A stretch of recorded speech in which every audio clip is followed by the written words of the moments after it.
Screen Team Media. And what about Vera? Very different the way your sort of relationship has to develop with her, and there's a lot of layers in what's not said. Yeah. Well, with Vera, it was almost an interesting acting exercise because Vera and I rehearsed beforehand, before we shot. But since we're both so isolated from each other in the movie, and even in the process of making the movie and in the scenes, you know, what would happen was I had a feeling because of rehearsal the way she would respond. And she was there for my first day of shooting in the pod, and then she recorded her lines, so they would play them back. But sometimes that wouldn't work so well. Sometimes it would work very well for me to just memorize her lines and then sort of talk to myself, if that makes sense. And so it became incredibly disorienting and isolating in knowing sort of how she would respond, but not seeing her or hearing her. But ultimately kind of sensing her intention because I had spent enough time with her in rehearsal. And it makes it for a very interesting interaction on screen. I mean, I'm kind of bummed that we didn't get to work together like face to face because she's such an extraordinary actress, and we're so lucky to have her on this movie. You know, I mean, I think she just ups the quality of the relationship, and she, she upped my performance in rehearsals. You know, I mean, and to know she's the other actor on the other end just made me want to work even harder. What do you hope? I mean, I think the interesting thing is the genre here is almost, someone could call it sci-fi, someone could call it a thriller, someone could call it a love story. I mean, there's all these sort of things. There's a bit of Hitchcock in it. There's all these different things. Yeah.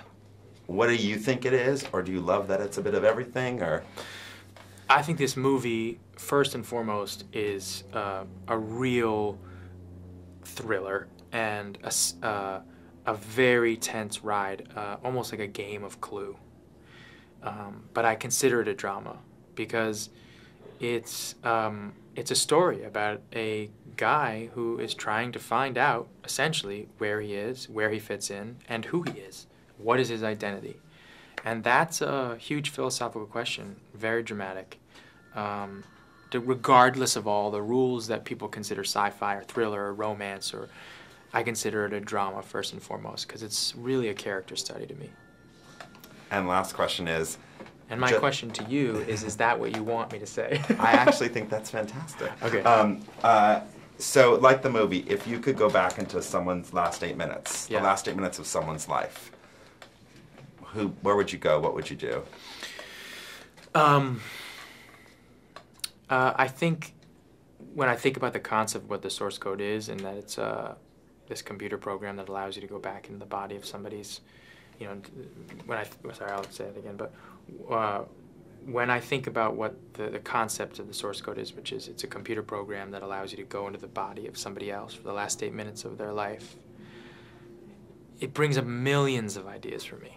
I mean, there's so many scenarios that I could think of that, you know, as somebody who has seen horrific events happen, who has, you know, been witness to some, who admires historical figures who've been taken too early, who I wish I could go into, you know, Martin Luther King's body and say, don't get up on that balcony. You know, I wish that I could be put into John F. Kennedy's body, or, you know, you name it, you know.